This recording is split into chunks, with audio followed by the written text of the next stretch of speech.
7.3. Oh yeah, here comes the new stuff. So now we have logarithms. Logarithms is a new math term that you have never dealt with before. But just like in last chapter, we talked about inverses, like the opposite, like adding, subtracting. They're opposite of each other, multiplying, dividing. We have an inverse of an exponential. So if this is what we have for an exponential right here, our base number is b, it's raised to a value. If we're going to rewrite this as a log, that base number, whatever number was raised to the unknown, becomes this little b right here. And then these two switch. So whatever it was equal to is now what we would take the log base of. So let's look at this. Sometimes it's just easier to rewrite it. First thing when you want to rewrite this as a log, you want to first be able to figure out what the b is. So that right there is my b because it's raised, it has the number that it's raised to. So it'd be log base 10. It's a little itty bitty 10 like that. And then whatever it's equal to is what you're taking the log of. So this is equal to 100. So I'm going to take the log base 10 of 100, and that'd be equal to 2. Now, one thing, when you have a log, you can do this on your calculator. So this log button right here is always going to be the same. That base will never change. See how the base does not show up? Whenever you see log and there's no base given, that number is always 10. So if we took the log, and again, if there's no log or base shown, it's always base 10 of 100, that's equal to 2. So if I look at this next one, I want to figure out what my base is first. So this is my base. So I can go log, and it's a little 3. When you write this, I have to be able to clearly see that you have a little 3 there. And then whatever it's equal to is what you can take it of 4. Now I can show you again on your calculator, this one, I can't push this log button, but what I can do is go to math. And if I go right here, I'm arrowed up, I can go base 3, arrow over, 81. Depending on your calculator, you might not have that function. So I will be showing you that later on. I want you to try to do the next two by yourself. Rewrite it in logarithmic form. So it'll be log base 6 of 36 equals 2. Log base 2/3 of 8 over 27 is equal to 3. So this is where I actually want to see what it's equal to. So again, either for this first one, you can go to math. I personally arrow up because it's shorter. And I'm going to put base 8, arrow over 32, and I will get 1.67. You want to change that to a fraction. Math, change it to a fraction, it'd be 5/3. However, what if you don't have that log in your calculator? What you can do is use this button. So this is still going to be base 10, but you can go log of your whole number or your big number divided by log of your base number. So again, if I change that into a fraction, I will still get 5/3. I want you to try to do it in your calculator right now for the rest of them. So I got 3 for log base 5 of 125, 2.5 for 4. Here I have a negative number, which is fine. You can have negative numbers, but I'm going to change it to a fraction and be negative 5/6. So negative 5/6 for D, 2.5 for C, and 3 for B. So again, we have this common logarithm, so that's with the base 10. That's on your calculator. So these two things, log, and if it shows a little base 10 of x, is the same thing as if there's no number shown. So that's log base 10. So we can graph these two things. If I'm going to show you the original compared to the inverse.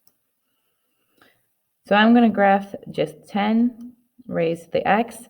And again, since we have been already graphing this, we kind of should know what this looks like. It's going to be a growth because my base here is greater than 1. And because my base number is large, it's going to kind of go up fast. So you could either push graph so you can kind of see what it looks like. But you should make sure you have clear numbers plotted. You shouldn't just have a curve. I should see clear numbers plotted. So if I look at this, I'm going to use these numbers right here. The lighting's not the best on here, but it would look something like this. Look at your horizontal asymptote will still be at 0. So that little curve should not have been there. So now I can go back to my my y equals and type in log of x. So you can kind of see what it looks like. So it looks something like this. Now, if you kind of look, it kind of is hard. Here's a glare. It's kind of hard to see what's going on right here. So if I go to my table, it looks like we have a lot of errors. So whenever the number was 0 for x equals 0, right here, it was errors from then on. So if I look at this, if I kind of try to think this through, if I change this, I can rewrite this with base 10. So this was log base 10. And if we were trying to get a 0 out, just like if we have this portion right here, we can never get 0. Just like in this graph, we cannot get my y is equal to 0. It's that same concept because this graph kind of turns. So I can get really close, but not exactly on. So my graph would look something like, again, if I go to my table, I have 1, 0, I can for sure have that. And then I would go up just a little bit each time. It's going to go curve this way. And again, 0, I can't plug 0 into log, but if I were to, I can quit. If I go to my log and let's try to type in a decimal, a small decimal, I can still get a number out. So very close to 0. So my graph should still get very close to the y-axis, but never actually touch the y-axis. So here my horizontal asymptote was at y equals 0. So this equation, or this asymptote, would be y equals 0. And that's a horizontal asymptote. On your log, you're going to have a vertical asymptote. And at that vertical asymptote, it's a VA, that would be x equals 0, because it's never actually going to cross it.